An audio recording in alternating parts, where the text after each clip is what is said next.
যদি কেউ না পারে কোন মণ্ডপে এই সিসি ক্যামেরা মানে স্থাপন করতে, তাহলে আমাদেরকে বলবেন, আমরা যে কোনো ভাবে হোক এটা আমরা নিশ্চিত করবো। কালিয়াতির যে 168টা মণ্ডপ হবে, এটা প্রত্যেকটা কেন্দ্রে অবশ্যই সিসি ক্যামেরা থাকবে এবং প্রত্যেকটা কেন্দ্রে স্বেচ্ছাসেবক টিম থাকবে, যেটা আপনাদের সুবিধা মতে আপনারাই যাতে 2 ঘন্টা 4 ঘন্টা পর পর অবশ্যই তারা নির্দিষ্ট মোতায়েন থাকবে, মানে তারা থাকবে ওখানে। আর্মি পুলিশ থাকবে, তারপরে আনসার বাহিনী তো সার্বক্ষণিক থাকবে। এইটা নিশ্চিত করতে হবে দুইটা। আর এখানে মণ্ডপের প্রত্যেকটা ইয়েতে মহিলা এবং পুরুষের দুটো আলাদা লাইন থাকবে, এটা নিশ্চিত করবেন। আচ্ছা, অনেক কিছু থাকবে, আমি প্রত্যেকের আবার প্রত্যেকের সাথে যেটুকু ল্যাব থাকে আপনাদের সাথে শেয়ার করবো। যে কটা বললাম এই কটা আমরা আগে নিশ্চিত করি, তারপরে ইনশাল্লাহ আমরা শারদীয় দুর্গাপূজা 2025 সুন্দর সুন্দরভাবে উদযাপন করতে পারবো।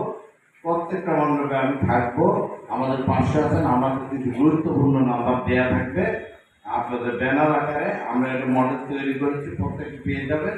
ওই অনুযায়ী একটা ব্যানার তৈরি করে ওখানে টাঙ্গা যাবে, দৃশ্যমান থাকবে, যাতে সেই সময় না খুঁজতে হয় ফায়ার সার্ভিসের নাম্বার তৈরি অমুকের নাম্বার দিয়ে এইটা যাতে না হয়। তারপরে থানা পুলিশের ওসি সাহেবের বা আপনার দায়িত্বপ্রাপ্ত যে অফিসার ওই মণ্ডপের, যাতে মানে এক বাক্যে যে কেউ যাতে ইয়ে করতে পারে। আর সর্বশেষ একটা জিনিস দেখবেন, যে কোনো ইয়ে দেখলে এত টেনশনের কিছু নাই, ভয় পাওয়ার কিছু নাই। আমরা ধৈর্যের সাথে আমাদেরকে স্মরণ করবে। আমরা সর্বোচ্চ 5 মিনিটের মধ্যে আমরা খুব ছোট ছোট অংশে ভাগ করে নিয়েছি, তাতে 5টা বা 10টা মণ্ডপ, একজন এসআই, একজন এএসআই, একজন কনস্টেবল।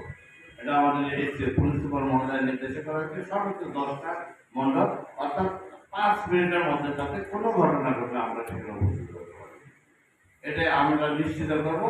সর্বদা 24 আওয়ার্স আমরা ইয়ে করবো। আর আশেপাশে আমাদের সংগঠনরা দেখতেছেন বিভিন্ন জায়গায় বিভিন্ন ধরনের ঘটনা ঘটতেছে, তো এটার জন্য আমি একটু আমার পরামর্শ সেটা হলো, এখন থেকে আপনারা সচেতন হন। আমাদের পুলিশ অনেক জায়গায় গিয়েছে, আমিও কয়েকটাতে গিয়েছি, বেশ কয়েকটাতে গিয়েছে। আজ থেকে আমাদের পুলিশ মোটামুটি আপনাদের সার্বক্ষণিক পাবেন সবাইকে।